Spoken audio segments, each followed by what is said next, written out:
నమస్తే అండి. ఇవాల్టి వీడియోలో చికెన్ కర్రీ తయారీ విధానం చూద్దాము. సింపుల్గా టేస్టీగా ఈ చికెన్ కర్రీని చేసుకోవచ్చండి. కొత్తగా వంట నేర్చుకునే వాళ్ళకి ఈ వీడియో చాలా యూజ్ అవుతుంది. తక్కువ ఇంగ్రీడియంట్స్తోని టేస్టీగా ఈ చికెన్ కర్రీని చేసుకోవచ్చండి.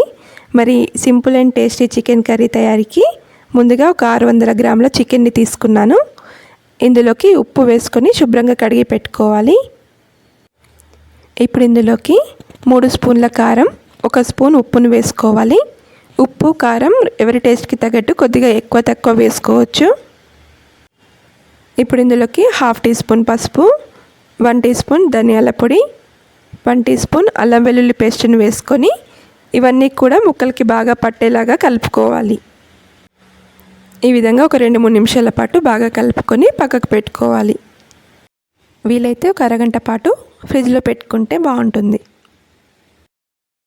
ఇప్పుడు ఒక ప్యాన్లో 2 టేబుల్ స్పూన్ల ఆయిల్ని వేసుకొని వేడి చేసుకోవాలి. ఇందులోకి 2 మీడియం సైజు ఉల్లిపాయలను చిన్న ముక్కలుగా కట్ చేసుకొని వేసుకోవాలి. ఇందులోకి 2-3 పచ్చిమిర్చిని కట్ చేసుకొని వేసుకోవాలి. ఉల్లిపాయలను బాగా వేయించుకోవాలి.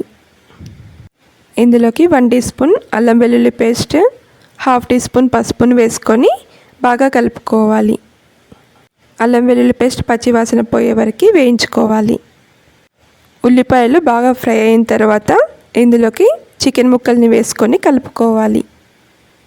ఈ చికెన్ ముక్కల్ని ఆయిల్లోనే 5-6 నిమిషాల పాటు వేయించుకోవాలి.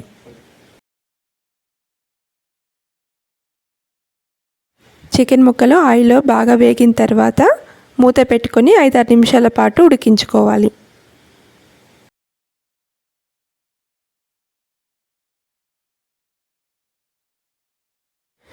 ఐదు 6 నిమిషాల తర్వాత చూడండి, మూత తీసి చూస్తే మనకు ఆయిల్ ఈ విధంగా పైకి వస్తుంది. ఒకసారి అంతా బాగా కలుపుకోవాలి. ఇప్పుడు ఇందులోకి గ్రేవీకి సరిపడా వాటర్ని పోసుకోవాలి, లేదా ఒక పెద్ద గ్లాస్ వాటర్ పోసుకుంటే సరిపోతుంది. ఇప్పుడు మూత పెట్టుకొని 5-6 నిమిషాల పాటు హై ఫ్లేమ్లో ఉడికించుకోవాలి. చూడండి, 5-6 నిమిషాల తర్వాత మనకి చికెన్ ముక్కలు బాగా ఉడుకుతూ ఉంటాయి.